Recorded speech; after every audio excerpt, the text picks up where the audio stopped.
আসসালামু আলাইকুম সবাইকে। একদম যথাসময়ে আমরা আমাদের পাইথন মহাসমাবেশ শুরু করে দিলাম। কর্তৃপক্ষের অনুমতি মিলেছে, প্রশাসন আমাদের পক্ষে আছে এবং সবার শুভকামনা নিয়ে আমরা আমাদের আজকের পাইথন মহাসমাবেশ শুরু করছি।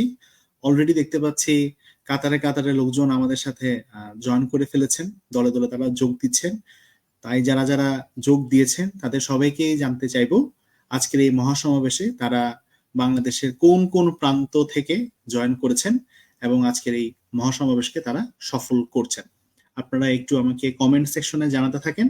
আর যেহেতু আজকের এই মহাসমাবেশ পাইথন নিয়ে, সো পাইথন নিয়ে আপনাদের যদি কারো যদি কোনো কোশ্চেন্স থাকে, বিশেষ করে ওয়েব ডেভেলপমেন্ট সেক্টরে, কারণ আজকে পাইথনের আলোচনাটাকে আমরা একটু ওয়েব ডেভেলপমেন্ট সেক্টরের দিকেই নিয়ে যাব। সো আপনাদের যদি কোনো কোশ্চেন্স থাকে সেই কোশ্চেনগুলো আপনারা একদম নির্দ্বিধায় করতে পারবেন মহাসমাবেশে, সবার সামনে আপনারা এই কোশ্চেনগুলো উত্থাপন করতে পারবেন। আমি সৌরভ, আমি ওস্তাদের one of the co-founders and chief operating officer, and I am really excited যে আজকের এই সেশনটা আমি হোস্ট করতে পারছি। সো সবাই আস্তে ধীরে জয়েন করুক, তারা তাদের আসনে অধিষ্ঠিত হন। ইন দ্যাট মিন টাইম আমিও একটু আজকের এই সেশনটা সবার সাথে একটু শেয়ার করে দেই, এন্ড হোপফুলি আমাদের আজকের এই মহাসমাবেশটা অনেক অনেক অনেক বেশি সাফল্যমণ্ডিত হবে। ওকে, আর আমি অলরেডি দেখতে পাচ্ছি আপনারা মোটামুটি ঢাকার সহ মাদারীপুর, নারায়ণগঞ্জ থেকে অনেকেই অনেক মানুষ জয়েন করে ফেলছেন। সো এবং আপনাদের যদি কোনো কোশ্চেন থাকে আমি সবাইকেই রিকোয়েস্ট করব সেই কোশ্চেনগুলো একে একে করতে থাকেন। হ্যাঁ, আমরা যাব, এতে যাব। একটু দেখি যে ফুয়াদ ভাই জয়েন করেছেন নারায়ণগঞ্জ থেকে, চিটাগাং থেকে জয়েন করেছেন আব্দুল্লাহ আল মামুন ভাই। ওকে, তারপর দেখতে পাচ্ছি ময়মনসিংহ থেকে জয়েন করেছেন, সিরাজগঞ্জ থেকে জয়েন করেছেন, মাদারীপুর থেকে জয়েন করেছেন, ফরিদপুর থেকে জয়েন করেছেন, কুমিল্লা থেকে জয়েন করেছেন। গ্রেট গ্রেট, আমি একটু সময় নিচ্ছি and then হচ্ছে আমরা আমাদের আজকের মহাসমাবেশের সকল অতিথিবৃন্দদেরকে আমি স্ক্রিনে ডেকে নিব। ওকে, থ্যাঙ্কস। ওকে, সো আমরা তাহলে আস্তে আস্তে শুরু করি। তো আপনারা জানেন আমাদের আজকের এই মহাসমাবেশে কারা কারা জয়েন করেছেন। তো সবার প্রথমেই আমি স্ক্রিনে ডেকে নিচ্ছি বাংলাদেশের প্রোগ্রামিং জগতের পথিকৃৎ তামিম শারিয়ার সুবিন ভাইকে। আসসালামু আলাইকুম সুবিন ভাই, কেমন আছেন ভাই? ওয়ালাইকুম আসসালাম। আমি ভালো আছি। তুমি কেমন আছো সৌরভ?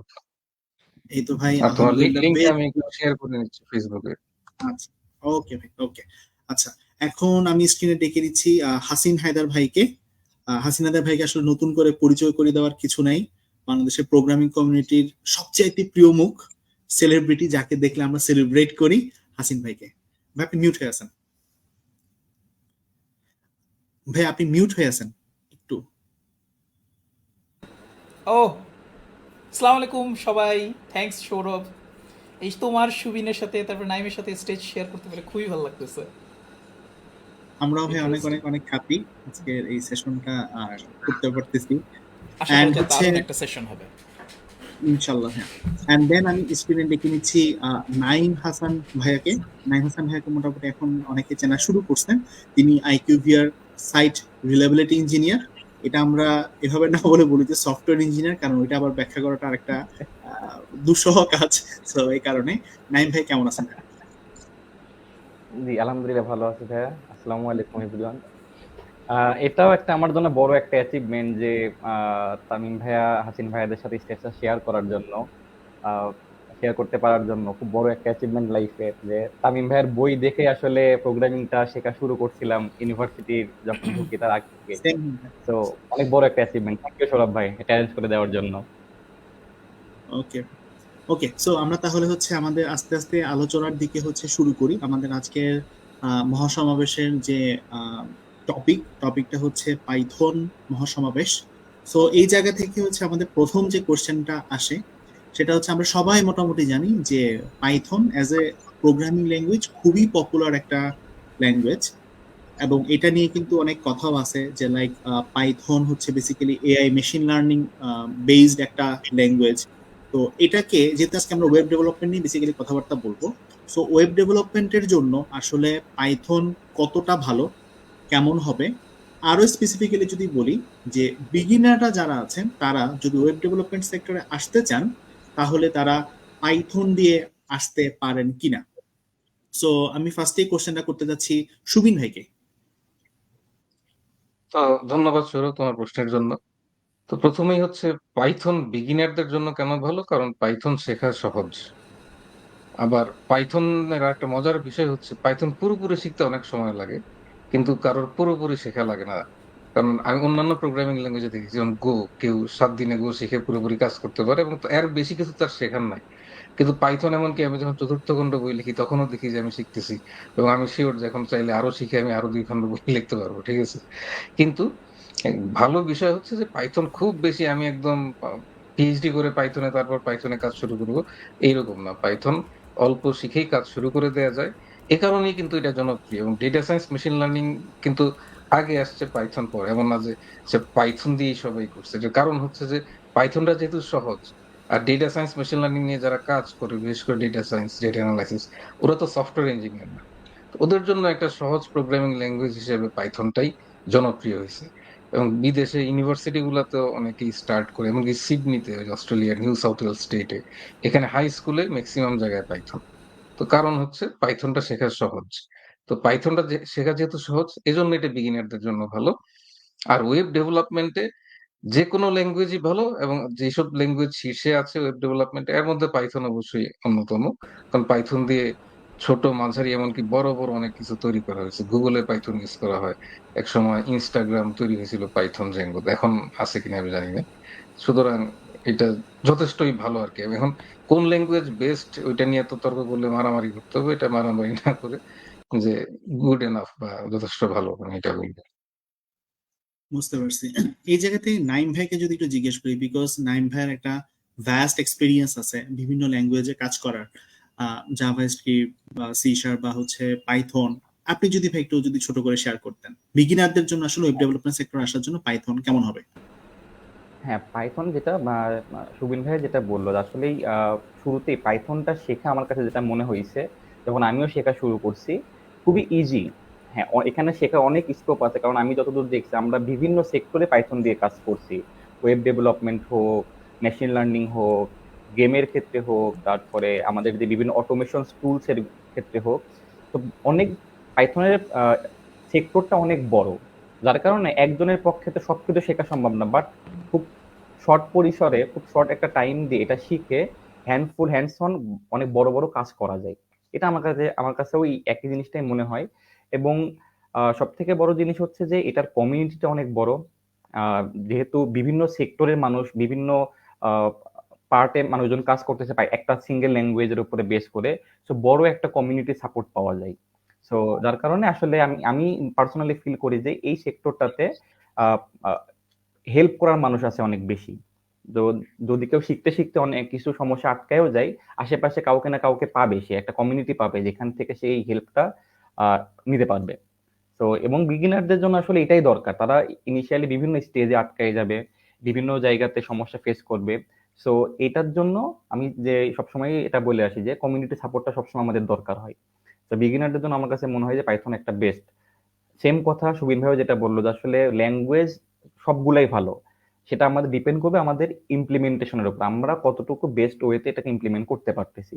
তো এটা বিহাইন্ড দ্য সিন আমাদের যে মেথড বা আমরা যে স্ট্র্যাটেজি ফলো করব, প্রত্যেকটা ল্যাঙ্গুয়েজ দিয়েই সেম স্ট্র্যাটেজিতেই কাজ করা সম্ভব। বাট শেখার দিক থেকে বা সাপোর্টের দিক থেকে পাইথনটা আমার কাছে একটু বেশি মনে হয়েছে যে ভালো। বুঝতে পারছি। এই কোশ্চেন একটু হাসিন ভাইকে করতে চাইবো, বিকজ হাসিন ভাই has vast experience on teaching. মানে একটা ল্যাঙ্গুয়েজকে এত সহজ করে হাসিন ভাই আমাদের সামনে উপস্থাপন করেন, এটা লোক লাগে। যে যেমন রিসেন্টলি হাসিন ভাই হচ্ছে আবার অ্যাক্টিভ হওয়া শুরু করছেন, তিনি হচ্ছে অবজেক্ট ওরিয়েন্টেড প্রোগ্রামিং এর অনেক জটিল জিনিস আমি খুব মনোযোগ দিয়ে দেখি, আরে আমি তো বুঝতেছি ইনহেরিটেন্স মানে উত্তরাধিকার সূত্রে প্রাপ্তি, মানে ব্যাপারটা জোস। সো হাসিন ভাই একটু যদি আপনি ইয়ে করতেন যে যারা বিগিনাররা যারা আছে বা আচ্ছা, দুটো কোশ্চেনই, যে ওয়েব ডেভেলপমেন্টের জন্য ফার্স্ট ল্যাঙ্গুয়েজ হিসেবে আসলে পাইথন কেমন হবে, এবং বিগিনাররা চাইলে হচ্ছে এটা গ্র্যাব করতে পারবে কিনা। আচ্ছা, আমার একটু নেটওয়ার্কে ইস্যু হচ্ছে, সো আমার কথা বোধহয় একটু একটু কেটে কেটে যাচ্ছে, যদি না বুঝতে পারো একটু আবার বইলো। তো Python as a first language খুবই চমৎকার একটা চয়েস। স্কুল কলেজ থেকে শুরু করে বাচ্চাদেরকে দেখে শুরু করে তুমি যদি দেখো যে স্ক্র্যাচ শেখানোর পরেই কিন্তু আলটিমেটলি পাইথনের দিকে জোর দেওয়া হয়। এর একটা বড় কারণ হচ্ছে পাইথনের রিডেবিলিটি অনেক। তুমি পাইথনের কোড দেখলে মনে হচ্ছে তুমি একদম নর্মাল লেখা পড়ে যাচ্ছ, বোঝাটা অনেক ইজি। এই কারণে পাইথনকে ইউজুয়ালি ফার্স্ট ল্যাঙ্গুয়েজ হিসেবে সাজেস্ট করা হয় যে না, তুমি পাইথন দিয়ে শেখো, পাইথনে কোড লেখা অনেক সহজ।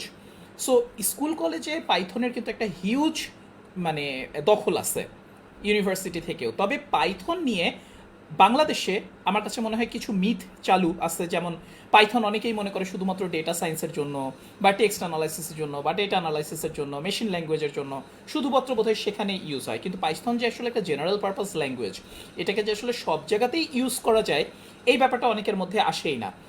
আর আমাদের কমিউনিটিটা পার্টিকুলারলি তুমি দেখবা যে ডটনেট, তারপর জাভা, তারপর হচ্ছে তোমার এই যে জাভা স্ক্রিপ্ট, পিএইচপি, এগুলোতে বেশি লোকজন আছে, যার ফলে বেশিরভাগ মতামতই হচ্ছে আসলে একটু বায়াসড, আরেকজনের ঢোকার চান্স কম। কিন্তু সেই দিক দিয়েও পাইথনের ওয়ার্ল্ড ওয়াইড অ্যাকসেপ্টেন্স তুমি যদি দেখো, তাহলে তুমি দেখবা যে সেই জ্যাঙ্গো কতদিন ধরে ম্যাচিউর হয়ে আছে। সেই 2003 সাল থেকে কিন্তু জ্যাঙ্গো চলে আসছে, যে সময় মানে কোনো ফ্রেমওয়ার্কই ছিল না পিএইচপিতে। ফর এক্সাম্পল জাভা স্ক্রিপ্টের তো কথাই নেই, ইন্টারনেট এক্সপ্লোরার দিয়ে জাভা স্ক্রিপ্টে ডিবাগ করা লাগতো, অনেক পেইন। তো অ্যাজ এ ওয়েব ফ্রেমওয়ার্কও মনে করো জ্যাঙ্গো অনেক ম্যাচিউর একটা ফ্রেমওয়ার্ক। জ্যাঙ্গোতে হয়তো কোড লিখতে অতটা ফ্লেক্সিবিলিটি অনেকে ফিল করে না, যেরকম লারাভেলে হয়তো কোড করলে যেরকম লাগে। কিন্তু জ্যাঙ্গোর অনেকগুলো ফার্স্ট পার্টি সাপোর্ট আছে, যেমন এই যে ডিআরএফ, ফার্স্ট পার্টি না বলি থার্ড পার্টি আর কি, কিছু র্যাপার লাইব্রেরি আছে DRF, Django rest library, Django rest framework. এগুলো দিয়ে এপিআই টিপিআই ডেভেলপ করা এত সহজ, এত অল্প কোড লিখে এত চমৎকারভাবে প্রোডাক্টিভ একটা অ্যাপ্লিকেশনের এপিআই পার্ট বলো বা ওয়েব অ্যাপ্লিকেশনের ফ্রন্ট এন্ড ইউজার ইন্টারফেস বলো, এগুলো তৈরি করাটা এত সহজ। সো মানুষজন কিন্তু চাইলেই শুরু করতে পারে। কিন্তু আমাদের মধ্যে একটা মিথ চলে আসছে যে না, শুরু করতে গেলে বোধহয় ওই মার্ন দিয়ে শুরু করতে হবে, কিংবা হয়তো বা লারাভেল দিয়েই আসতে হবে, অথবা হয়তো ডটনেটেই থাকতে হবে। সো এগুলোর কারণে পাইথন একটু পিছায় আছে আমাদের দেশে। কিন্তু আমরা যদি একটু পুশ করি, যেহেতু আমরা এখন শুরু করতেছি, আমার কাছে মনে হয় যে তাহলে অ্যাকসেপ্টেন্সটা সবার কাছেই আস্তে আস্তে বাড়তে থাকবে। তো তোমার কোশ্চেনের ছোট রেজাল্ট হচ্ছে Python as a first language is a fantastic choice. বাচ্চাদের থেকেও শুরু করা উচিত, বড়দেরও শুরু করা উচিত। আর জ্যাঙ্গো খুবই চমৎকার, খুবই ম্যাচিউর একটা ফ্রেমওয়ার্ক ওয়েব অ্যাপ্লিকেশন ডেভেলপমেন্টের জন্য। বুঝতে পারছি। আচ্ছা, এখান থেকে আমি একটু সুবিন ভাইয়ের কাছে যেতে চাই। সেটা হচ্ছে ভাইয়া, আমরা জানি একটা ফুল স্ট্যাক ওয়েব সলিউশন বা ওয়েব অ্যাপ্লিকেশনের কথা যদি আমরা বলি, সেখানে মোটামুটি তিনটা পার্টি চলে আসে। একটা হচ্ছে ফ্রন্ট এন্ড, দেন হচ্ছে ডেটাবেস, দেন হচ্ছে ব্যাক এন্ড। সো পাইথনের নামটা নিলেই কেন জানি হচ্ছে জ্যাঙ্গোর নামটা অটোমেটিক্যালি হচ্ছে চলে আসে যখন আমরা ওয়েব অ্যাপ্লিকেশন নিয়ে হচ্ছে কথাবার্তা বলতেছি। এই জায়গা থেকে সুবিন ভাইয়ের কাছে আমার একটা কোশ্চেন, সেটা হচ্ছে ভাইয়া, আমার নিজেরই কোশ্চেন বলতে পারেন যে পাইথনকে যদি একটা ব্যাকএন্ড ল্যাঙ্গুয়েজ বলা হয়, এটা কি আসলে ঠিক কিনা, যদি একটু আমাদেরকে গাইড করতেন। কারণ পাইথনের ওরকম পপুলার ফ্রন্ট এন্ড টেকনোলজি আছে কিনা বা কোনো ফ্রেমওয়ার্ক আছে কিনা আমি দেখিনি আর কি। না, ওইভাবে চিন্তা করলে তো পাইথন অবশ্যই ব্যাক এন্ড ল্যাঙ্গুয়েজ, কিন্তু ফ্রন্ট এন্ডে তো অবশ্যই জাভাস্ক্রিপ্ট এবং জাভাস্ক্রিপ্টের যে বিভিন্ন ফ্রেমওয়ার্ক মানুষ ইউজ করে এগুলা, ফ্রন্ট এন্ডে কিন্তু অন্য ল্যাঙ্গুয়েজ গুলো নাই, তাই না?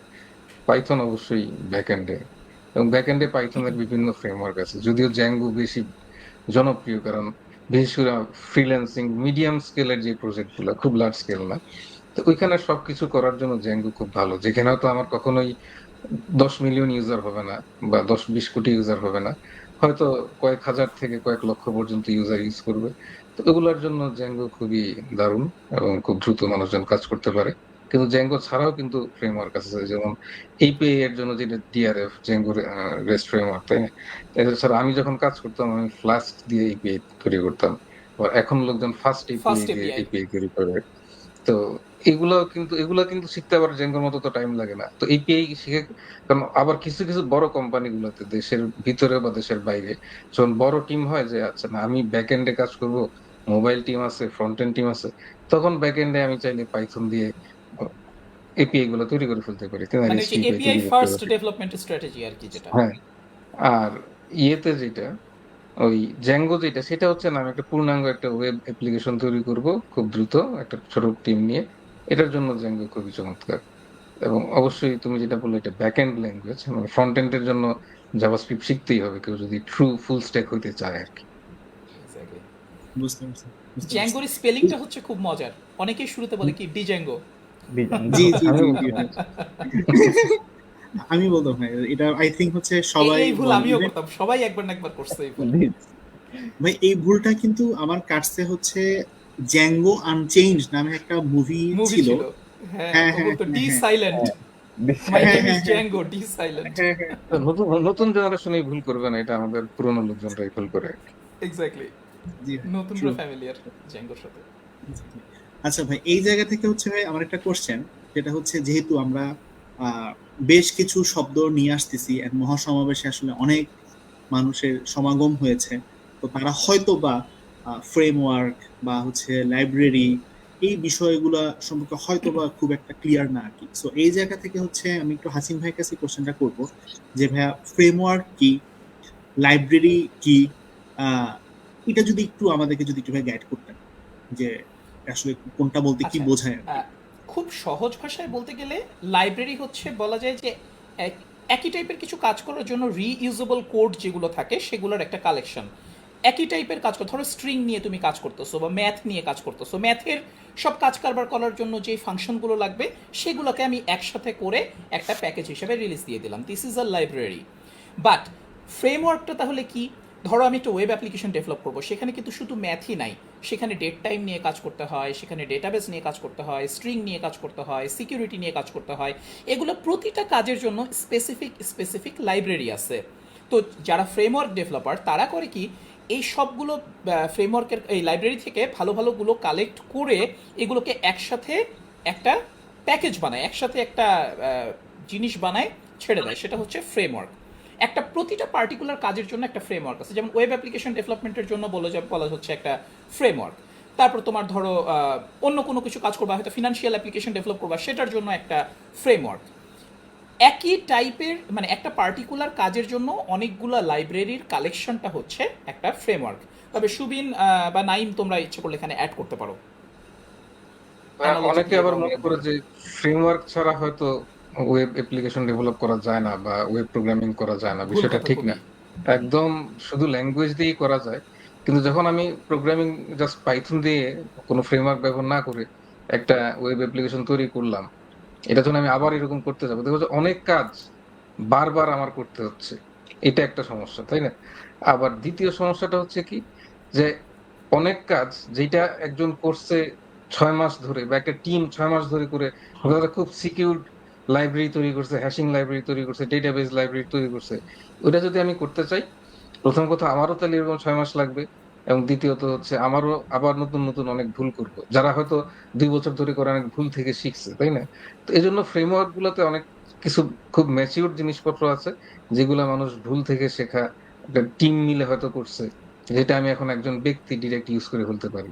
তো এটা আমাদেরকে সুবিধাটা দেয়, এই কারণেই আমরা ফ্রেমওয়ার্ক ব্যবহার করি আর কি। তো এই জিনিসটা একটু পরিষ্কার করতে চাইলাম। নাইম হ্যাঁ, যদি কিছু বলে। হ্যাঁ, হ্যাঁ ভাই, আমার কাছে যেটা মনে হয়েছে যে আসলে আহ, আপনারা যেটা বলছেন সেটার সাথে একটু অ্যাড করি, সেটা হচ্ছে যে ফ্রেমওয়ার্কটা একটা নির্দিষ্ট সেট অফ রুলস এর ভেতরে থাকে, যেহেতু অনেকগুলো লাইব্রেরি এবং একটা নির্দিষ্ট সেট অফ রুলসে। কনভেনশনের মধ্যে। হ্যাঁ, এক্স্যাক্টলি ভাইয়া। তখন কি হয় যে একটা কোড করার আসলে একটা আহ, আহ, অলিখিত একটা নিয়ম চলে আসে যে হ্যাঁ, আমাকে এই ফ্রেমওয়ার্কের মধ্যে এইভাবে আসলে কোডটা করতে হবে। তখন আসলে যদি টিম মেম্বার কোলাবোরেট করে কাজ করতে যায়, আসলে আমাদের অত বেশি চিন্তা করতে না, কারণ আমরা জানি যে এই কোডটার স্ট্রাকচারটা কিরকম। এখন অনেক সময় হয় যে যখন ইন্ডিভিজুয়াল ডেভেলপাররা কাজ করে বা ইন্ডিভিজুয়াল ল্যাঙ্গুয়েজ নিয়ে, তখন দেখা যাচ্ছে যে বিভিন্ন জন এক একটা কম্পোনেন্ট বা এক একটা এপিআই বিভিন্ন ভাবে ডিজাইন করতেছে। পার্টিকুলার একটা পার্সন একভাবে ডিজাইন করতেছে, আর একটা পার্সন আরেকভাবে ডিজাইন করতেছে। তো ফ্রেমওয়ার্কের মধ্যে আসলে যেটা সুবিধা হয় আমার কাছে যেটা মনে হয়েছে যে একটা নির্দিষ্ট ফ্রেমওয়ার্কের নিজস্ব রুল সেট আছে, যে রুল সেটের মধ্যে আসলে আমাকে ওই কাজটা করতে হবে। তখন সবার জন্যই আসলে আমাদের কাজটাকে আগায় নিতে সুবিধা, যখন কোলাবোরেশনে কাজটা করা হবে। তো এই জিনিসটা আমার কাছে একটা বেশি এক্স্যাক্টলি, মনে হয়। জিনিসটা স্ট্রাকচার থাকে। আরেকটা জিনিস আমি একটু অ্যাড করতে চাই যে ফ্রেমওয়ার্ক যখনই তুমি ইউজ করবা তখনই তুমি খুবই ওপিনিয়নেটেড একটা ওয়ার্ল্ডের মধ্যে চলে আসবে, যে ফ্রেমওয়ার্কের এক্স্যাক্টলি, ডেভেলপাররা তোমাকে যেটা বলছে তোমাকে আলটিমেটলি ওটার মধ্যেই থাকতে হচ্ছে, এর বাইরে এক্স্যাক্টলি। তুমি আসলে ওপিনিয়ন দিতে পারতেছো না। ব্যাপারটা এরকম অনেকটা। জি ভাই। গ্রেট। একটু সুবিন ভাইয়ের কাছে ব্যাক করি, যেহেতু হচ্ছে সুবিন ভাই শুরুতে খুব সুন্দর সৌরভ, একটা একটা কথা জিনিস বলছেন। আমি একটু অ্যাড করতে চাই যে জি এখানে আমাদের কমিউনিটিতে বা যেখানেই বলো না কেন, এই যে মানুষজন শুধু জ্যাঙ্গো শোনে, শুনে মনে করে কিন্তু সুবিন যেটা প্রথমে বললো যে জ্যাঙ্গোই হচ্ছে একমাত্র ফ্রেমওয়ার্ক, কিন্তু জ্যাঙ্গোর বাইরে যে আরও ফ্রেমওয়ার্ক যেগুলো আছে, যেগুলো সুবিন বললো, ফ্লাস্ক, তারপর হচ্ছে ফাস্ট এপিআই, তো এগুলো যে একটু এক্সপ্লোর করবে, এগুলো যে দেখবে, এবং তারপরে যে সে নিজে একটা পিক করবে যে না আমার এই প্রজেক্টের জন্য আসলে এই ফ্রেমওয়ার্কটাই ভালো। দেখা যাচ্ছে ছোট একটা প্রজেক্ট, কিন্তু সে ফ্লাস্ক পিক না করে জ্যাঙ্গো পিক করে বসে আছে, দরকারই নাই জ্যাঙ্গোতে যাওয়ার। তো এই জিনিসটা, এই ম্যাচিউরিটিটা আমার কাছে মনে হয় ডেভেলপারদের ডেভেলপ হওয়া উচিত। বুঝতে বুঝতে হ্যাঁ। ভাই এই জায়গা থেকে আমার একটা কোশ্চেন সুবিন ভাইয়ের কাছেই, সেটা হচ্ছে যেটা আমি শুরুতে মেনশন করতে যাচ্ছিলাম, যে সুবিন ফার্স্ট বলে নিচ্ছেন যে পাইথন এমন একটা ল্যাঙ্গুয়েজ যেটার আসলে শেষ নাই। ভাইয়া যখন হচ্ছে পাইথনের চতুর্থ খণ্ড বইটা যখন লিখতেছেন তখনও তিনি শিখে শিখে হচ্ছে যাচ্ছেন আর কি। সো এবং পাইথনের মানে নাম টান দিলে তার সাথে একটা নাম চলে আসে ওয়েব ডেভেলপমেন্টের জন্য, অবশ্যই সেটা হচ্ছে জ্যাঙ্গো। সো ভাই একটু যদি আমাদেরকে বলতেন যে জ্যাঙ্গোতে যাবার আগে, আমি একজন বিগিনার, আমি ওয়েব ডেভেলপমেন্ট সেক্টরে যাচ্ছি ক্যারিয়ার করতে, এবং পাইথন দিয়ে আমি যাচ্ছি শুরু করতে। সো জ্যাঙ্গোতে যাবার আগে আসলে পাইথন কতটুকু জানতে হবে, সুবিন ভাই যদি একটু বলতেন। এটার দুই রকম উত্তর আছে। একটা হচ্ছে আমি দেখছি খুব বেশি না জেনেও আসলে করা যায়। আমি জাস্ট বেসিক প্রোগ্রামিং জানি, তাহলে আমি করতে পারবো। কিন্তু করার সময় আমি অনেক কিছু বুঝবো না, কিন্তু কাজ হচ্ছে, মানে ও অ্যাপ্লিকেশন দাঁড় হয়ে যাচ্ছে, ঠিক আছে।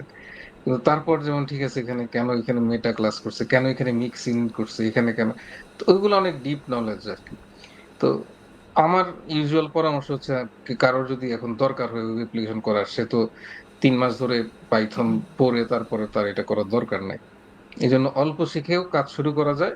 কিন্তু তখন কাজ করার সময় অনেকেরই মনে হবে আসলে পুরোটা তো বুঝতেছি না, কাজ হচ্ছে যে কিন্তু প্রোগ্রেসিভ কিছু স্টাইল একটা আর কি কি। মিসিং। হ্যাঁ, কিন্তু ইটস ওকে, মানে হ্যাঁ, পুরোটা না বোঝাটাই স্বাভাবিক। কেউ যদি বলতেছে যে না আমি 1 মাস পাইথন শিখে তারপর প্রজেক্ট করতেছি এবং সবকিছু বুঝতেছি, তাহলে একটু সমস্যা আছে। তাহলে সে যে বুঝতেছে না সেটাই বুঝতেছে না আরকি।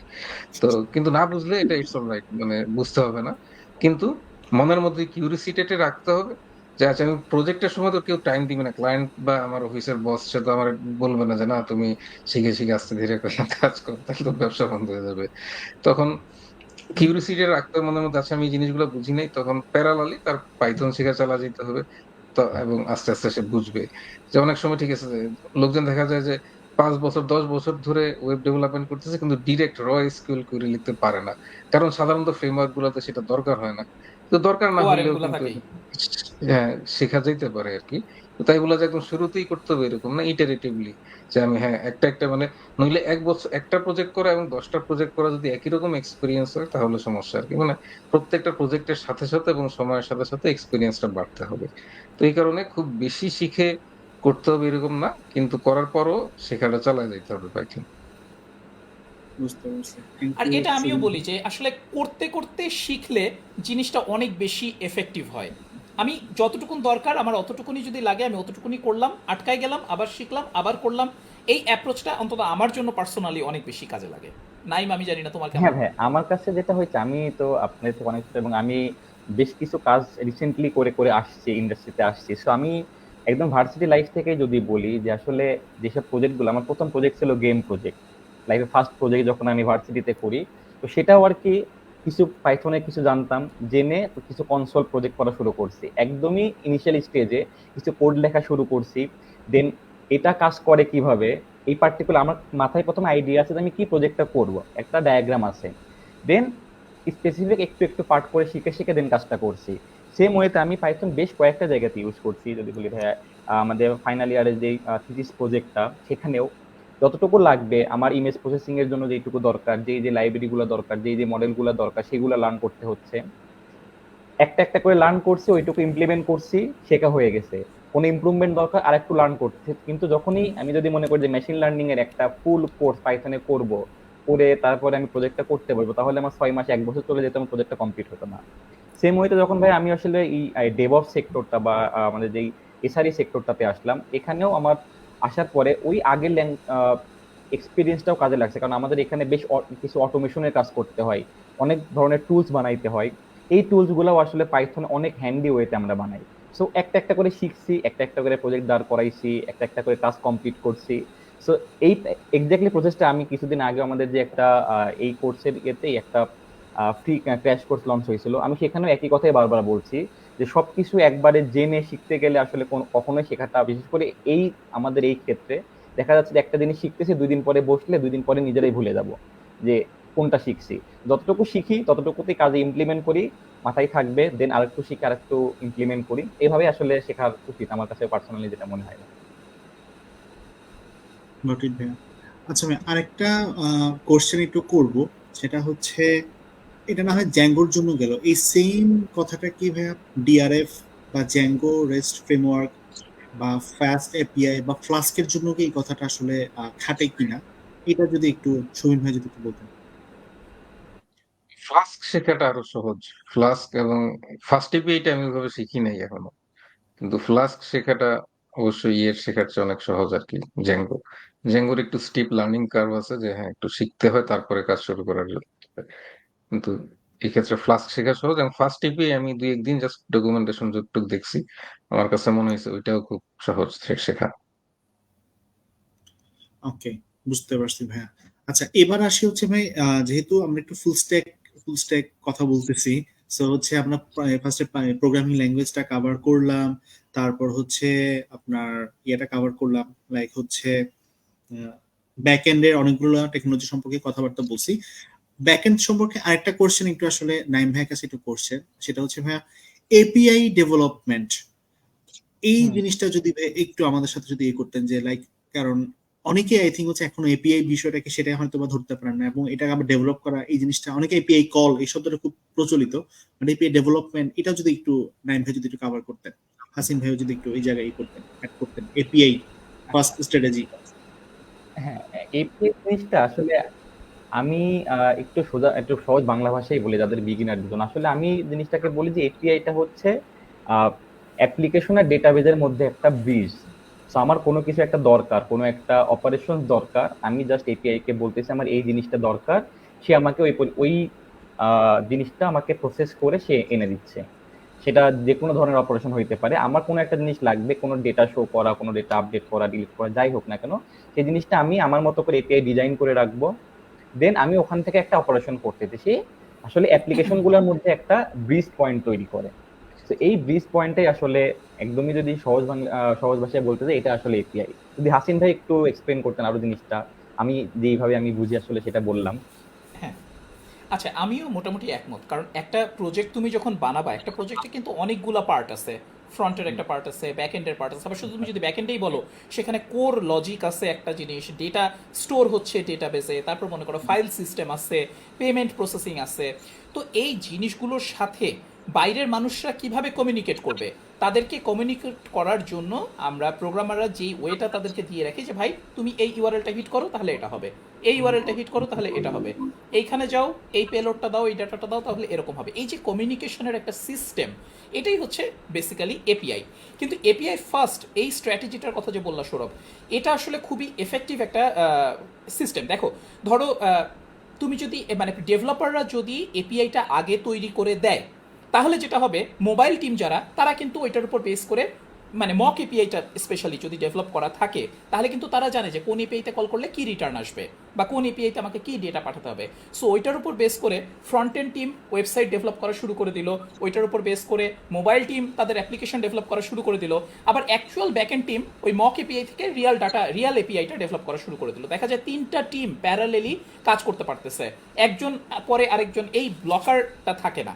সো প্রোডাক্টিভলি অনেক দ্রুত অ্যাপ্লিকেশনটা ডেলিভার করা যায়। এই জন্য কিন্তু এপিআই ফার্স্ট স্ট্র্যাটেজি এখনকার দিনে অনেক জনপ্রিয় একটা স্ট্র্যাটেজি, যে আমি এপিআই ডেভেলপ করবো, ব্যাস এপিআইয়ের উপর বেস করে আমার front end team, mobile team, অন্যান্য টিম সবাই কাজ শুরু করে দিবে, সব কিছু প্যারালেলি চলতে থাকবে।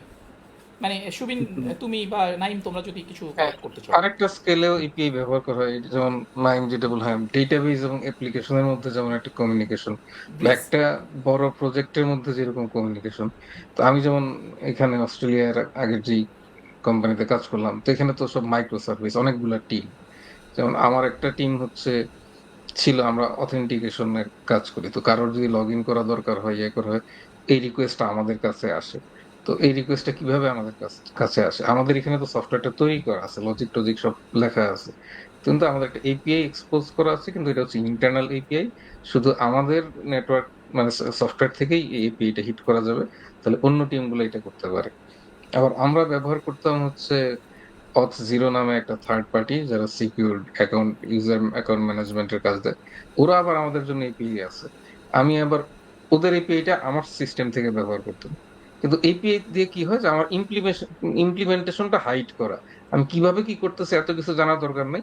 তুমি শুধু জানবা যে তুমি এই রিকোয়েস্টটা পাঠাবা, পাঠাইলে আমি তোমাকে এই রেসপন্সটা দিব। এই কারণে আবার এইচটিটিপি রেসপন্স কোড গুলো আছে, যেখানে ব্যাড রিকোয়েস্ট, আমার রিকোয়েস্টটা ঠিকভাবে পাঠাও নাই। আবার 500 বা 5xx কিছু একটা আসবে, তার মানে না, তোমার ঠিক আছে, আসলে সমস্যা আমার। আবার 200, মানে হ্যাঁ সব ঠিকঠাক আছে 200, বা 302 বা 301, না না আগে ছিল এখন নাই। তো এই মজার মজার জিনিসগুলো কিন্তু ইউপিআই আছে। আমার ধারণা যারা এই কোর্সটা করবে হাসিন ভাই এবং নাইমের সাথে, তারা খুব মজা পাবে। মানে একটু অ্যাড করলাম এখানে। জি ভাই। সুবিন ভাইয়ের কাছে একটা কোশ্চেন, সেটা হচ্ছে ভাইয়া, এই কোশ্চেনের আনসার আমি মোটামুটি হাসিন ভাইয়ের কাছ থেকে এর আগে বেশ কয়েকবার নিছি। সো সুবিন ভাইয়ের কাছে আসলে একটু কোশ্চেন একটু করা, মানে এই কমিউনিটির জন্য আসলে এখন একটু গুরু দায়িত্ব হয়ে গেছে। অ্যান্ড সো প্রাউড যে কোশ্চেনটা করতে পারতেছি, সেটা হচ্ছে ভাইয়া, রিসেন্টলি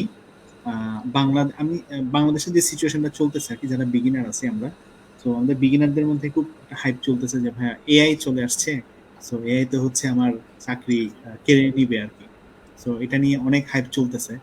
সো আপনি আসলে ভাই কি মনে করেন, যে আপনি বলতে পারেন যে আসলে এআই হচ্ছে চাকরি কেড়ে নিবে, বাট জি ভাই, ভাই সফটওয়্যার তাদের ইঞ্জিনিয়ার, সফটওয়্যার ইঞ্জিনিয়ার হ্যাঁ হ্যাঁ ভাই, ভবিষ্যতে নিতেও পারে, এখন কিন্তু এখনই না, এখনো অনেক দূর যেতে হবে আর কি।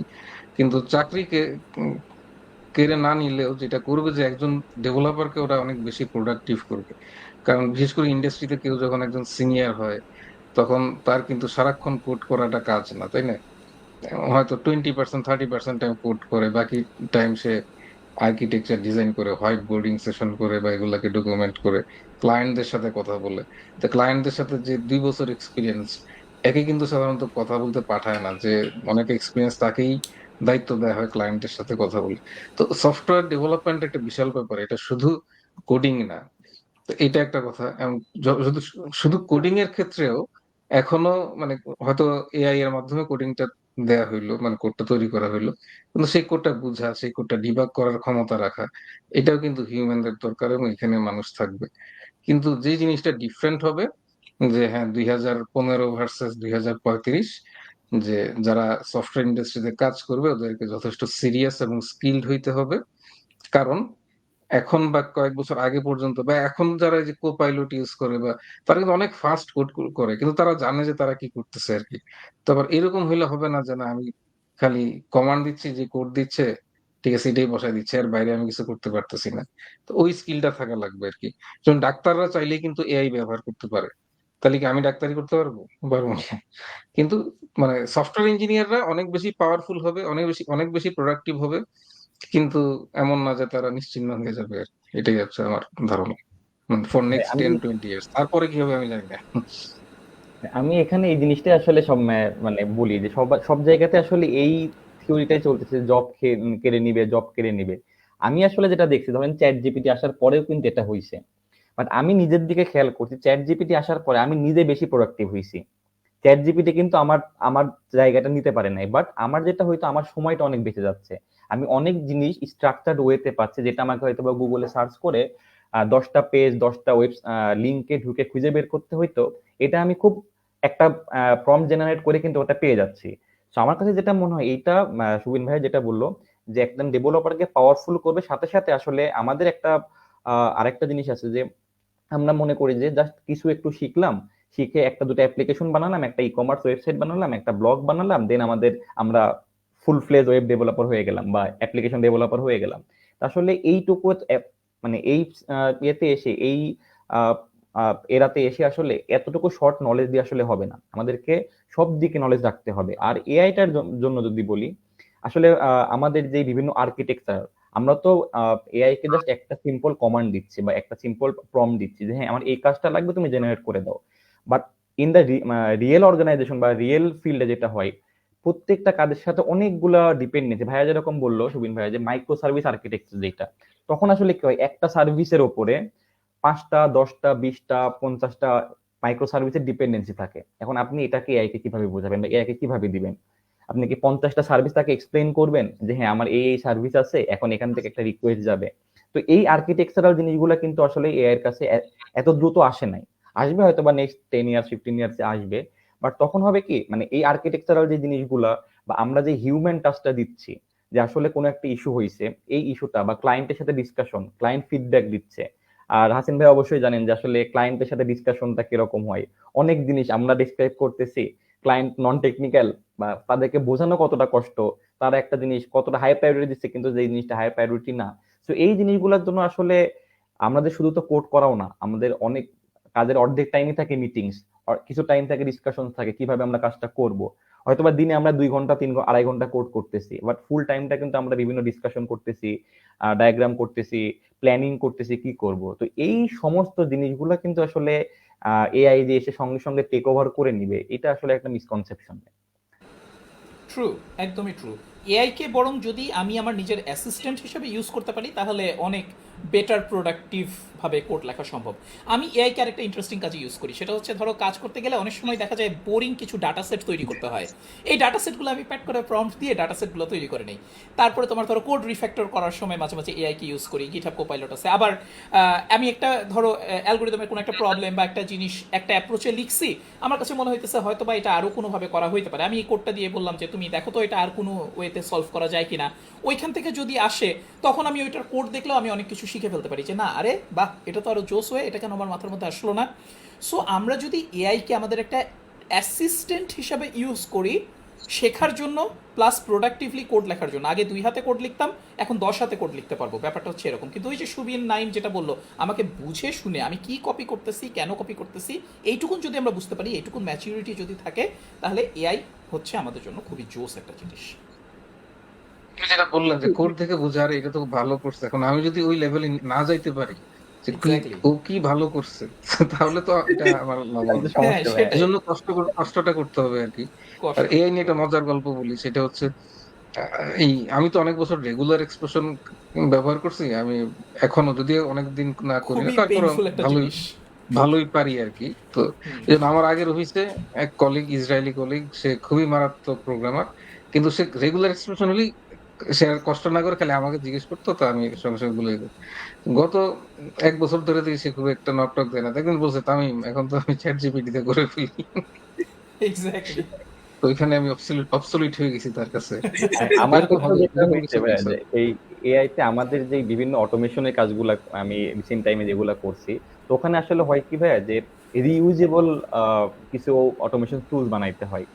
ছোট কিছু মডিফিকেশন থাকে বাট রিইউজেবল। তো এই রিইউজেবল এর কাজগুলো আমি এআই দিয়ে মানে অনেকগুলা কমপ্লিট করে মাটি ফেলেছি কাটা প্রায়। কাজ আর কি। এক্স্যাক্টলি ভাই, মানে আমি প্রত্যেকবার হচ্ছে সেম কাজটা কেন করব? ওকে দিয়ে একটা আমি সেম জিনিসটা একটার জন্য করে বলছি আমার এরকম এরকম লাগবে, এটাকে রিইউজেবল বানায় দাও। সে রিইউজেবল বানায় দিচ্ছে, আমি ওটাকে নিয়ে একটা কমন জায়গাতে রেখে বাকি সব জায়গা থেকে ওটাকে কল করে নিয়ে কাজ করতেছি। সেটাই। বুঝতে পারছি।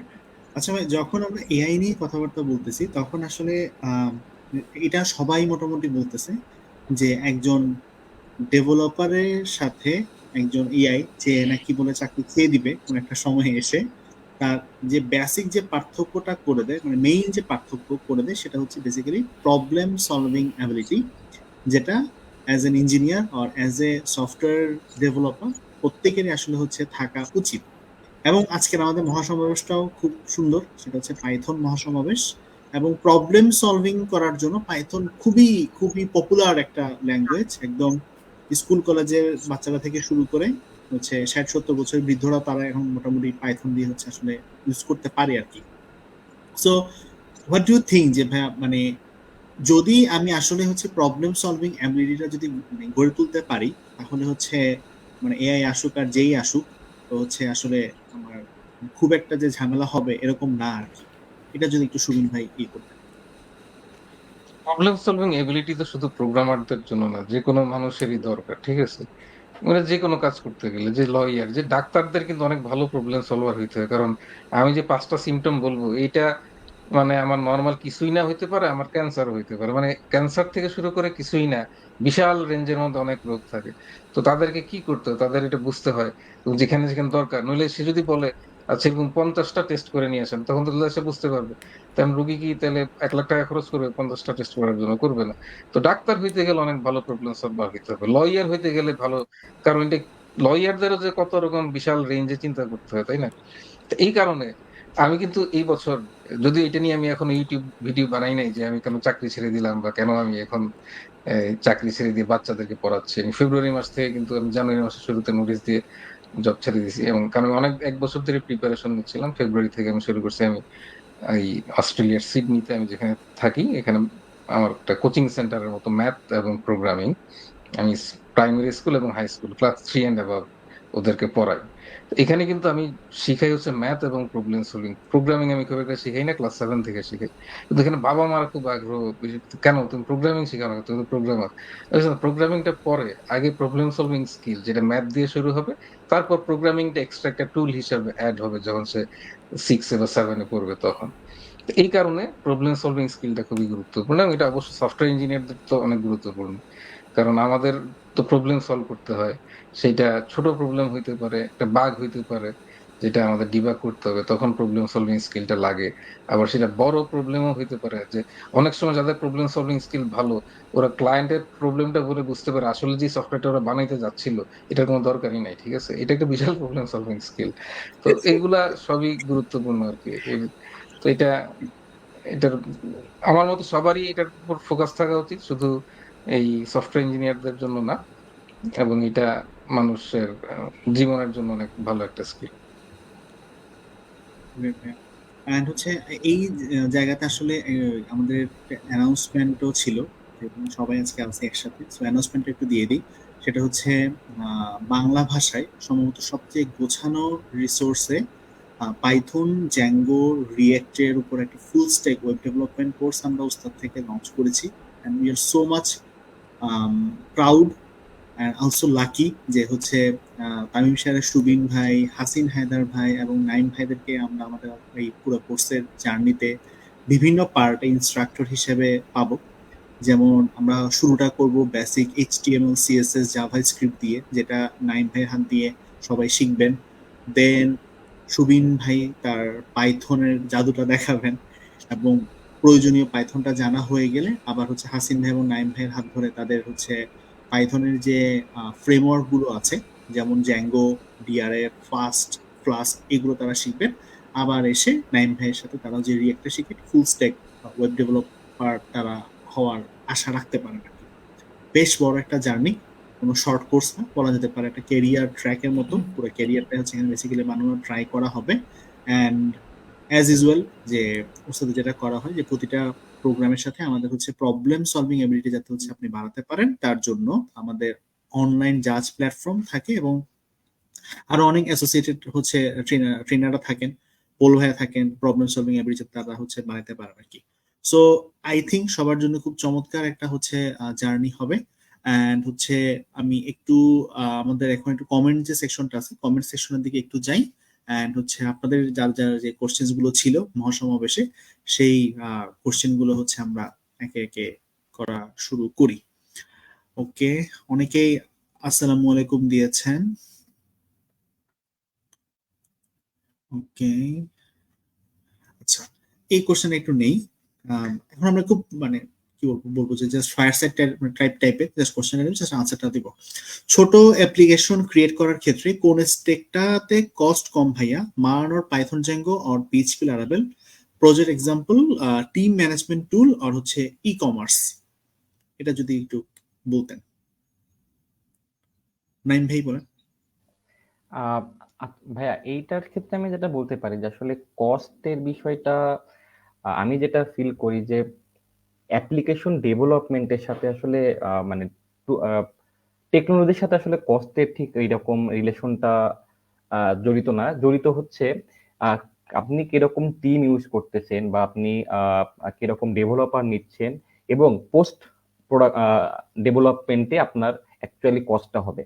সো আপনি যদি মনে করেন যে আপনার এই প্রজেক্টে 2জন মানুষ দরকার, সেম ওয়েতে আপনি পাইথনের জন্য যদি 2জন মানুষ লাগে বা মার্নের জন্য 2জন বা 3জন মানুষ লাগবে, বা পিএইচপি লারাভেলের জন্য এরকম একটা টিম লাগবে। সো কস্টটা মোটামুটি একই রকম।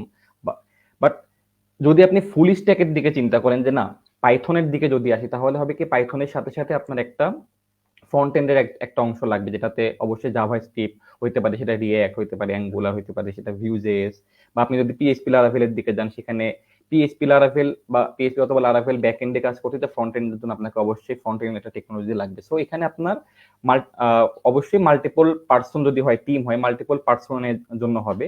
বাট ডেভেলপমেন্টের জন্য আসলে এই জায়গাতে কস্টটা এরকম না, কস্টটা আসে আসলে ডেভেলপমেন্ট পরে আপনি কিভাবে অ্যাপ্লিকেশনটাকে ডিপ্লয় করতেছেন, কোন প্ল্যাটফর্মে ডিপ্লয় করতেছেন, কতগুলো ইউজার হবে, এইগুলোর উপরে আসলে কস্টটা ডিপেন্ড করে।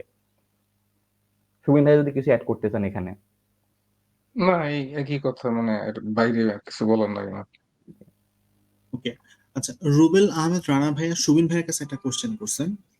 আসসালামু আলাইকুম সবাইকে, আমি জাভাস্ক্রিপ্ট দিয়ে ফুল স্ট্যাক ডেভেলপমেন্ট ইন্টারমিডিয়েট লেভেলে আছি। যেহেতু বর্তমানে এআই খুব হাইপে আছে এবং সামনে আরো হবে, আমার উদ্দেশ্য হচ্ছে এক, শুরুতে আমি পাইথন দিয়ে ওয়েবসাইটের ব্যাকএন্ড বা এপিআই বানাতে চাই। দুই, পরবর্তীতে আমি পাইথন দিয়ে এআই নিয়ে কাজ করতে চাই। এক্ষেত্রে আমার পাইথন শেখার পদ্ধতিটা কেমন হলে আমার শেখাটা ইফেক্টিভ হবে? সুবিন ভাইয়ের কাছে প্রশ্ন। নোট, আমি নন সিএসি ব্যাকগ্রাউন্ড। চমৎকার একটা নন কোশ্চেন। সিএস ব্যাকগ্রাউন্ডের একটা বড় উদাহরণ আমাদের সাথেই আছে। হুম। তো ভালো প্রশ্ন করার জন্য ধন্যবাদ। তো শুরুতে পাইথন দিয়ে ওয়েবসাইটের ব্যাকএন্ড বানাতে চাই, মানে প্রথমত পাইথনের বেসিকটা শিখতে হবে, তারপর এপিআই বানাইতে চাইলে ফ্লাস্ক অথবা ফাস্ট এপিআই অথবা জ্যাঙ্গো রেস্ট ফ্রেমওয়ার্ক। তবে নতুন হইলে ফ্লাস্ক অথবা ফাস্ট এপিআই ইউজ করাই ভালো। তো ওইটার জন্য, এপিআই এর জন্য পাইথন ল্যাঙ্গুয়েজের বাইরে ওয়েব টেকনোলজি সম্পর্কে শিখতে হবে, তাই না? তারপর পরবর্তীতে পাইথন দিয়ে এআই নিয়ে কাজ করতে চাই, সেক্ষেত্রে কিন্তু আর বেশি পাইথন শেখা লাগবে না, শেখা লাগবে হচ্ছে এআই এবং পাইথনের যে লাইব্রেরি থাকবে এটা কিভাবে ব্যবহার করতে হয়। তো এখন যেমন ওপেন এআই যেই টুল গুলা দিচ্ছে, এগুলো জাস্ট এপিআই কল করা, আমার খালি জানতে হয় যে কি কি কাজ করবো, এপিআই কল করা। আবার আমি যদি না এই ওপেন এআই এর এপিআই টাইপ না, আমি কোড মেশিন লার্নিং নিয়ে কাজ করতে চাই, তাইলে যে যেটা করে পাইটর্চ অথবা টেনসরফ্লো ওই জিনিসগুলা ব্যবহারটা শেখার কি, ওইখানে এক্সট্রা পাইথন শেখার কিছু নাই বা প্রোগ্রামিং শেখার কিছু নাই, এখানে হচ্ছে ওই বিশেষ টেকনোলজিটা বা ওই ফ্রেমওয়ার্কটা শেখা। যে সাইকিট লার্ন আগে করতে, এখন তো মানুষ ডিপ লার্নিং করে বেশি, তো পাইটর্চটা আমি কিভাবে শিখবো, তো ওই জিনিসগুলো শেখা। তো এই ক্ষেত্রেও ওই একই পাইথনের ফান্ডামেন্টাল নলেজটাই কাজে লাগবে, এর বাইরে বেশি কিছু পাইথন শিখতে হবে না। Thank you. সজীব হোসেন ভাই একটা কোশ্চেন করছেন। ভাইয়া, এই একদম নতুনদের জন্য এই কোর্সটা আসলে কতটুকু কার্যকর হবে? হাসিন ভাই যদি একটু ইয়ে করতেন, বিকজ হাসিন ভাইয়ের ওই ইয়াটা আছে, যদি একটু বলতেন। আচ্ছা, কোর্সটা আসলে যেভাবে ডিজাইন করা হয়েছে ফুল স্ট্যাক ডেভেলপার হওয়ার জন্য, এবং ধরেই নেওয়া হচ্ছে যে শুরুর থেকেই আমরা সব কিছু ব্রাশ আপ করবো। সো দেখো, এইচটিএমএল, সিএসএস, জাভাস্ক্রিপ্ট এগুলো কিন্তু বেসিক আগে দেখায় নেওয়া হচ্ছে। তারপরে আমরা পাইথনটাকে আস্তে আস্তে ধরে বিগিনার থেকে ইন্টারমিডিয়েট লেভেল পর্যন্ত বা অ্যাডভান্স লেভেল পর্যন্ত আস্তে আস্তে যাচ্ছি। তো এটা তো আসলে বিগিনারদের জন্যই। যদি শেখার আগ্রহ থাকে, আমার কাছে মনে হয় লেগে থাকলে এখান থেকে জানার অনেক কিছু আছে, এখান থেকে নেয়ার, টেক অ্যাওয়ে করার মতো অনেক কিছু আছে। আর সবচেয়ে বড় জিনিস হচ্ছে এটা কিন্তু একটা ফুল স্ট্যাক ডেভেলপমেন্ট কোর্স। তুমি ফ্রন্ট এন্ডও শিখতে পারতেছো, ব্যাক এন্ডও শিখতে পারতেছো, ডেটাবেসের জিনিসপত্র শিখতে পারতেছো, সব কিছু মিলাই নিজেই ওই একাই 100 টাইপ নিজেই আস্তে আস্তে একটা ভালো অ্যাপ্লিকেশন বানাইতে পারবা। কিন্তু লেগে থাকতে হবে, কনসিস্টেন্সি ইজ দ্য কি, কনসিস্টেন্টলি লেগে থাকতে হবে। এটা হচ্ছে আমার সাজেশন এই কোর্সের ব্যাপারে, আমার মতামত। খুবই এফেক্টিভ একটা কারিকুলাম। নাইম, সুবিন, তোমরা? ভাইয়া ওই যে এখানে লেগে আমি থাকতে হবে। জি জি ভাইয়া, না, নাই আমি বলো, আমি বলতেছি। জি জি ভাইয়া, সরি। আসলে এখানে আমি আরো একটু জিনিস অ্যাড করতে চাই। আমি কারিকুলামটা আরেকটা জিনিস দেখছি যে এখানে যে জিনিসটা এখন কেউ মেনশন করে না, ডেপ্লয়মেন্ট ফেজটা। আসলে এই কারিকুলামে আমাদের এই জায়গাতে ডেপ্লয়মেন্ট ফেজটাও দেওয়া আছে। So front end back end database সাথে ডেপ্লয়মেন্ট, মানে আপনারা আর আসলে কারো কোনো হেল্পই লাগবে না, একটা ফুল প্রজেক্ট স্ক্র্যাচ থেকে শুরু করে লাইভ নিয়ে যাওয়া পর্যন্ত সম্পূর্ণটা আপনার নিজের হাত দিয়েই হবে। ডেভঅপসের একটা এবং আইডিয়াও পেয়ে যাবে। জি এক্স্যাক্টলি ভাই। সো কমপ্লিট একটা কোর্স আশা করি। একটা ইন্ডাস্ট্রিতে আসলে এই কয়েকটা সেক্টরই থাকে, এই কয়েকটা পার্টই থাকে। সো এই পার্টটা সম্পূর্ণ হ্যাঁ, সবগুলাতে হয়তো এক্সপার্ট হওয়া যাবে না, এটা কারোর পক্ষে সম্ভব না একই সাথে সবগুলা জায়গাতে এক্সপার্ট হওয়া। বাট প্রত্যেকটা মেকানিজমটা বোঝা যাবে যে হ্যাঁ, এই এই সেক্টরটার মেকানিজমটা কিরকম, ব্যাক এন্ডের মেকানিজমটা কিরকম, ডেটাবেজের মেকানিজমটা কিরকম, ফ্রন্ট এন্ডের মেকানিজমটা কিরকম, প্রত্যেকটা টিম, প্রত্যেকটা পার্ট কিভাবে কাজ করে, এই ওভারঅল সম্পূর্ণটা মিলে একটা আইডিয়া, খুব ভালো একটা আইডিয়া পেয়ে যাবে। গ্রেট ভাইয়া। আচ্ছা, আব্দুল্লাহ আল মাসুদ ভাইয়া, এখন কম্পিটিটিভ জব মার্কেটে ফ্রেশারদের জন্য মাল্টিপল ফ্রেমওয়ার্ক শেখা বেটার, নাকি একটা ফ্রেমওয়ার্ক ভালোভাবে শিখে কয়েকটা প্রজেক্ট করা বেটার? এটা একটু হাসিন ভাইকে যদি কোশ্চেনটা করি। আমি সবসময়, আচ্ছা মাল্টিপল ফ্রেমওয়ার্কের ব্যাপারটা আগে আলাদা। আমি সবসময় আরও একটা জিনিস আগে বলি যে পলিগ্লট হওয়াটা বেটার ভাইয়া। এখনকার দিনে ওই যে একটু আগে সুবিন আলোচনা করতেছিল যে মাইক্রো সার্ভিস অ্যাপ্লিকেশনের আর্কিটেকচার বোঝাটা ইম্পর্টেন্ট। একটা অ্যাপ্লিকেশন আমি যে তৈরি করব সেটাকে আসলে কিভাবে ব্রেকডাউন করব, সেটার আমি আর্কিটেকচারটা কিভাবে বুঝাবো, এটা যদি ফ্রেশারদের জন্য না, এটা আস্তে আস্তে করতে করতে ম্যাচুরিটিটা তৈরি হয়। তবে ফ্রেশারদের জন্য পলিগ্লট হওয়াটা খুব ইম্পর্টেন্ট, বিভিন্ন ল্যাঙ্গুয়েজ জানা, এবং সেখান থেকে তারা আস্তে আস্তে বুঝতে পারবে যে তাদের কাজের জন্য তারা কোন ল্যাঙ্গুয়েজটা পিক করবে। একই কথা হচ্ছে মাল্টিপল ফ্রেমওয়ার্কের ভেতরে, যে বেসিক জিনিসটা জানি, ইন্ট্রোডাকশন জানি, প্রস অ্যান্ড কনস জানি, যাতে আমি লাগলেই সেটাতে কাজ করতে পারবো। কিন্তু তারপরে আমি আমার প্রজেক্টের জন্য কোনটা ইউজ করবো, যদি আমার হাতে, ফ্রেশারদের হাতে আসলে এই ডিসিশন থাকে না, একটা প্রজেক্টের স্ট্যাক কী হবে বা কী কী পিক করবো, টুল পিক করবো, এটা আসলে প্রজেক্টের লিড বা স্টেক হোল্ডার অনেকগুলো লেভেল পার হয়ে ফ্রেশারদের কাছে এই ডিসিশনটা আসে। কিন্তু যখন ডিসিশনটা আসে তখন যেন আমি ওটাতে কুইকলি জাম্প করতে পারি, আমার যেন বেসিক ফাউন্ডেশন নলেজটা থাকে, ওই সময় যেন আমাকে লার্নিংয়ের জন্য অনেক টাইম স্পেন্ড না করতে হয়। সো আমি বলবো যে না, মাল্টিপল ফ্রেমওয়ার্কটা শেখাটা বেটার, তাহলে কুইকলি তারা অনেক প্রোডাক্টিভ হইতে মানে প্রজেক্টের সাথে অ্যাড হতে পারবে। Great ভাইয়া। আচ্ছা, অনেকে বলে পাইথন দিয়ে ওয়েব ডেভেলপমেন্ট শিখে বাংলাদেশের জব নেই, সত্যিকার অর্থে বাস্তবতা কি? নাইম ভাই যদি একটু বলতেন। আসলে এটা একটু টাফ বলাটা, যে জিনিসটা হচ্ছে আসলে স্পেসিফিক্যালি আসলে কোনো একটা অর্গানাইজেশন কোনো একটা সিঙ্গেল টেকনোলজির উপরে ডিপেন্ডেন্ট না, এটা আমি যেটা বলি। কারণ হাসিন ভাই একটু আগেই উদাহরণটা দিছে যে আসলে এটা ডিপেন্ড করে যে আপনার ওই প্রজেক্টটা, এই প্রজেক্টটা একটা যখন একটা ইন্ডাস্ট্রিতে একটা প্রজেক্ট আসে বা কোনো একটা প্রজেক্ট তৈরি হবে, এটা অনেক কিছুর চিন্তা ভাবনা করে, একদম টপ লেভেল ম্যানেজমেন্ট থেকে শুরু করে টিম লিড, আমার টিমের সাপোর্ট কিরকম আছে ওই টেকনোলজির উপরে সবকিছু বিবেচনা করে একটা টেকনোলজি ফিক্স করা হয় একটা প্রজেক্টের জন্য। তো আসলে জিনিসটা এরকম যে আপনি যদি বলেন যে শুধুমাত্র এই কোম্পানিটা, এবিসি একটা কোম্পানি শুধুমাত্র পাইথন দিয়ে কাজ করে, আপনি বাংলাদেশে একদম একটা কোম্পানিও পাবেন না আমার জানা মতে যারা শুধুমাত্র একটা ল্যাঙ্গুয়েজের উপর ডিপেন্ডেন্ট। আবার এরকম ডেভেলপারও খুব কম পাওয়া যাবে, আমি যতদূর দেখছি আমার এই ছোট্ট ক্যারিয়ারে, যে খুব কম ডেভেলপার যারা ইন্ডাস্ট্রিতে কাজ করছে যে শুধুমাত্র একটা জিনিসের উপরে বেস করে আসে না, তারা কিন্তু প্যারালালি অল্প হলেও অন্যান্য কিছুতে কাজ করে। তো যেটা আসলে বলা দরকার যে আপনার যে বেসিক মেথোডোলজিটা আছে বা আমাদের যে টার্মিনোলজি গুলো আছে বা প্রসেসটা, আসলে আমি সবসময় বলি যে প্রসেসটা শেখা, যে ওয়েব ডেভেলপমেন্ট প্রসেসটা শেখা। তো প্রসেসটা শিখলে আসলে ল্যাঙ্গুয়েজটাকে একটা টুলস, আপনি পাইথন দিয়েও যে কাজটা করবেন, জাভা স্ক্রিপ্ট দিয়েও সেই কাজটা করতে পারবেন, জাভা দিয়েও সেম কাজটা করতে পারবেন।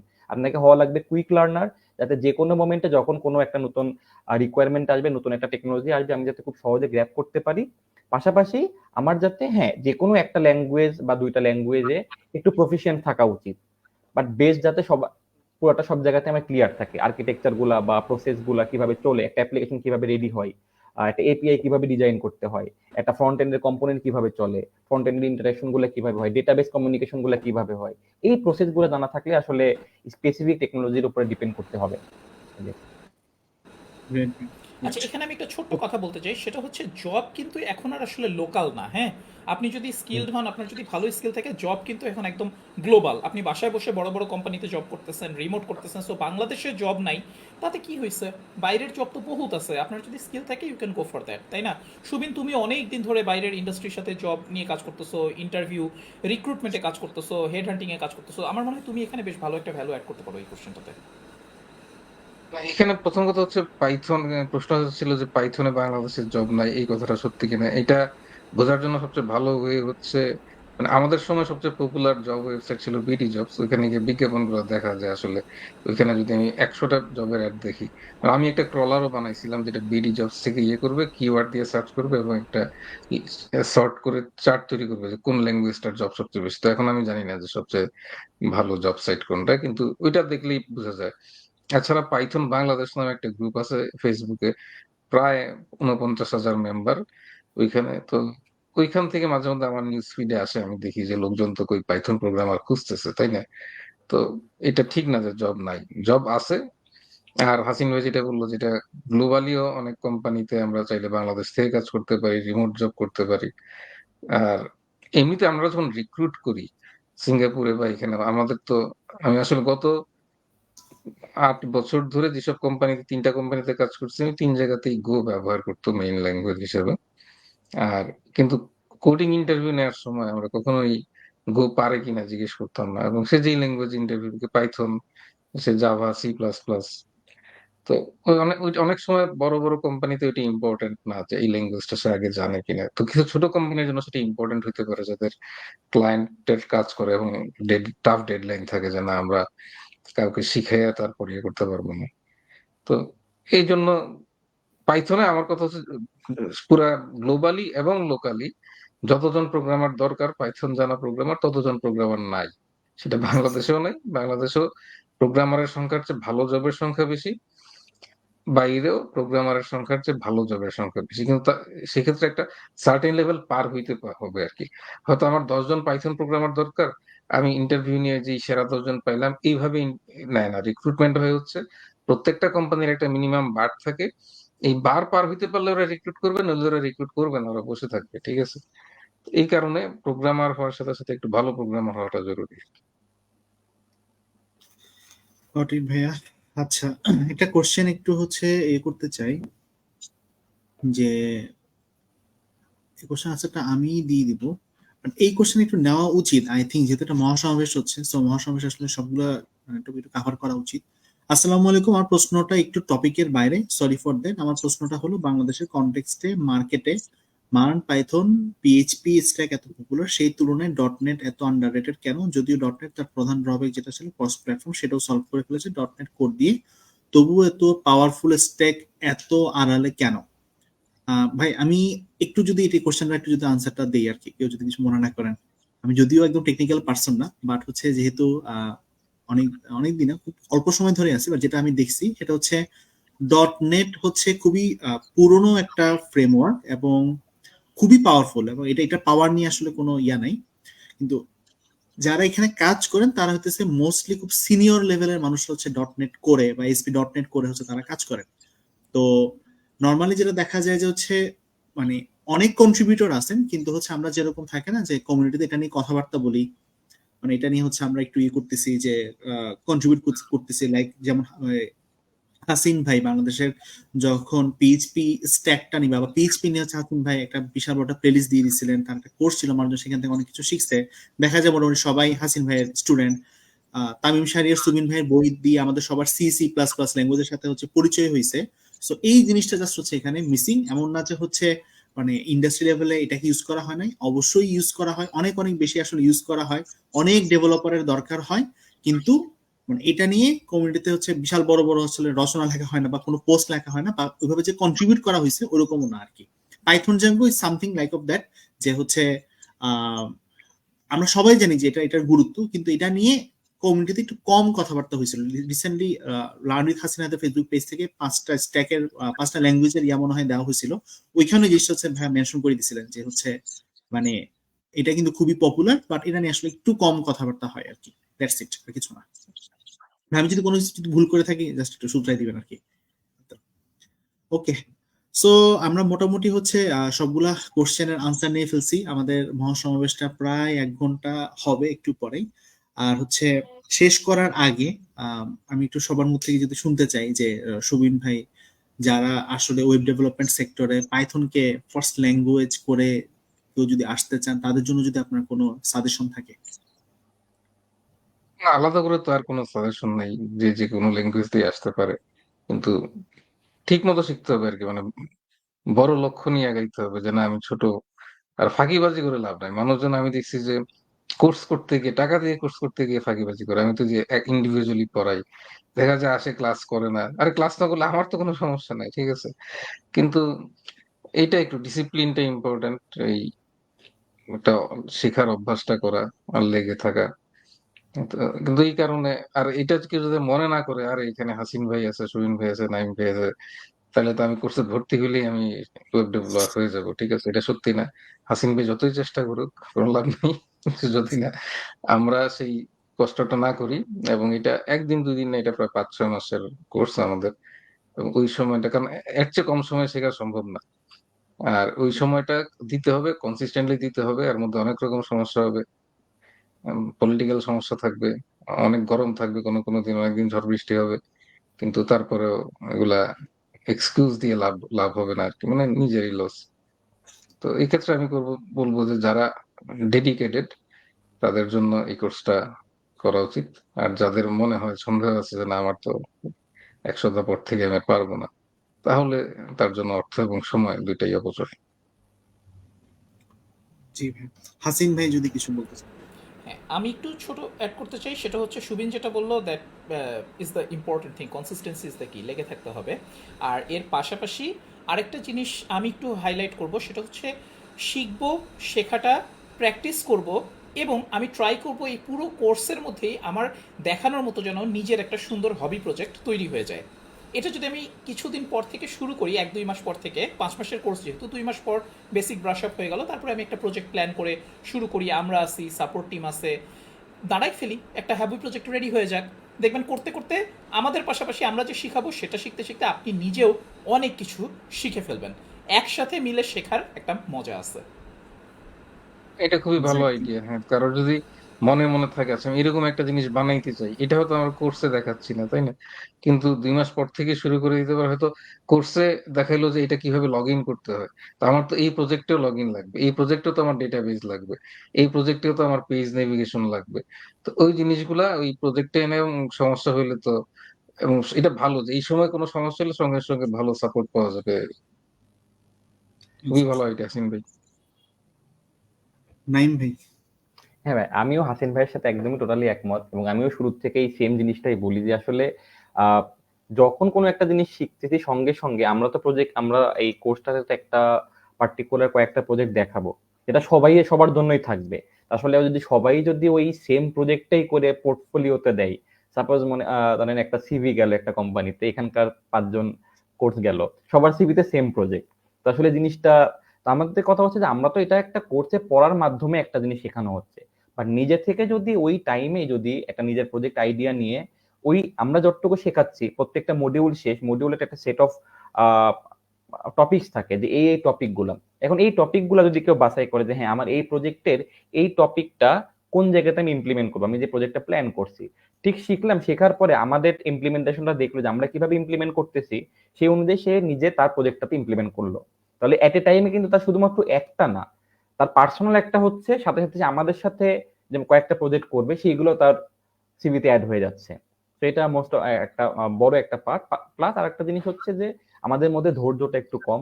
তো একটু ধৈর্য ধরে লেগে থাকলে ইনশাল্লাহ অনেক ভালো কিছু হবে, কারণ আমাদের জেনারেশনটাতে ধৈর্য এটা অনেক কম, কারণ রিসোর্স এত বেশি অ্যাভেলেবল, বাট এই ধৈর্যের কারণে আমরা আসলে সেটাকে ঠিকভাবে গ্র্যাপ করতে পারতেছি না। সো ওস্তাদের একটা বেত লাঠি টাইপের কিছু একটা প্রসেস আছে। সেদিন সৌরভ ভাই আমাকে পরিচয় করালো এটার সাথে। তো কাইন্ড অফ এই প্রসেসের মধ্যে যদি গিয়ে আমরা নিজেদেরকে যদি একটু টর্চার করে বা নিজেদেরকে যদি একটু ফোকাসড রেখে যদি কাজটা করতে পারি, হোপফুলি এই প্রজেক্টটা শেষ হওয়ার আগেই কোনো ভালো একটা অপরচুনিটি পেয়ে যাবে ইনশাল্লাহ। গ্রেট। প্রসেসটা কি আমি সৌরভ, কি জানি প্রফেসর কথা বললো? জি ভাই, প্রসেসটা হচ্ছে যে বেসিক্যালি এটা আমি বলতেছিলাম, প্রসেসটা খুব মজার। সেটা হচ্ছে এটাই বেসিক্যালি আমরা আসলে ওস্তাদে করি আর কি, যে আমরা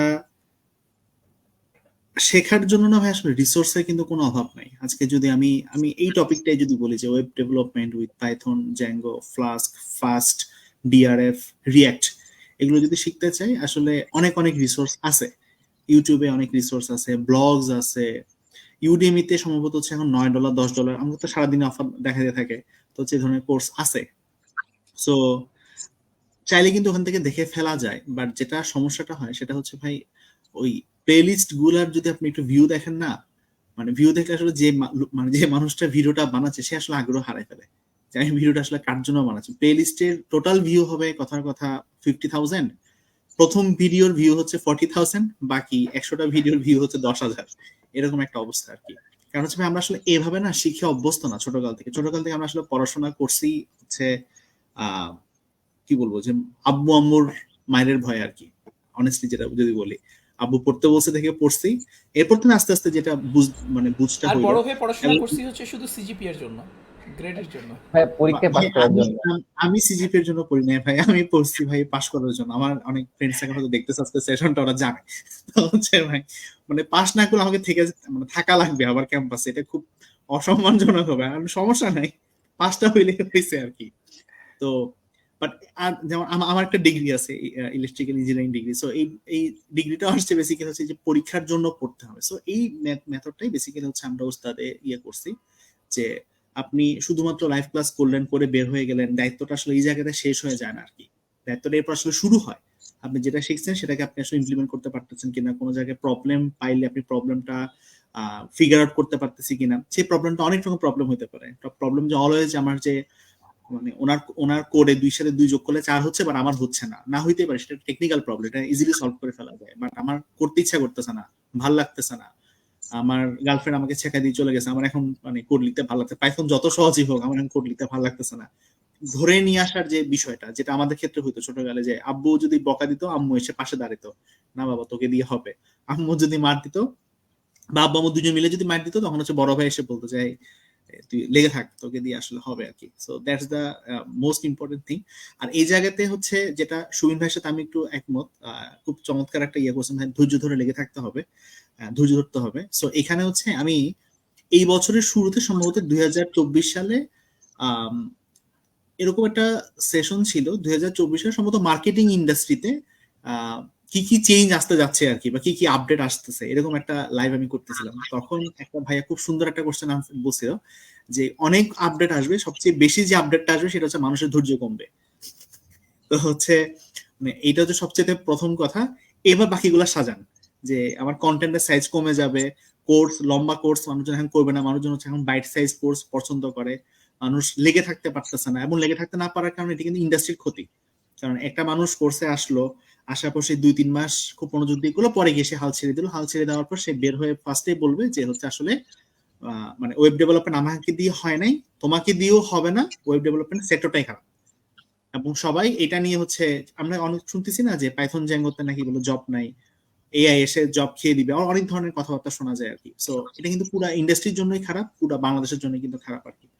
সো থ্যাঙ্কস সবাইকে, হাসিন ভাই, সুবিন ভাই, নাইম ভাই, এত বিশেষ করে সুবিন ভাইকে অনেক বেশি থ্যাংক ইউ, কারণ হচ্ছে তিনি ওনার পুরো স্লিপ সাইকেল ব্রেক করে হচ্ছে আজকে আমাদের সাথে তিনি জয়েন করছেন ডিফারেন্ট একটা টাইম জোনে থেকে। অনেক অনেক কৃতজ্ঞতা, পুরো ওস্তাদ টিম আপনাদের কাছে কৃতজ্ঞ, আমাদের প্রোগ্রামিং কমিউনিটি আপনাদের কাছে কৃতজ্ঞ এত চমৎকার একটা টপিক নিয়ে আমাদের সাথে কথা বলার জন্য। এন্ড হোপফুলি সবার সাথে দেখা হবে নেক্সট কোনো একটা সেশনে। সেই পর্যন্ত সবাই ভালো থাকবেন, এবং সম্ভবত ঈদের আগে আর কারোর সাথে খুব একটা দেখা সাক্ষাৎ হচ্ছে না, আমার সাথে হয়তো একটা দুটো সেশন দেখা হইলেও হইতে পারে।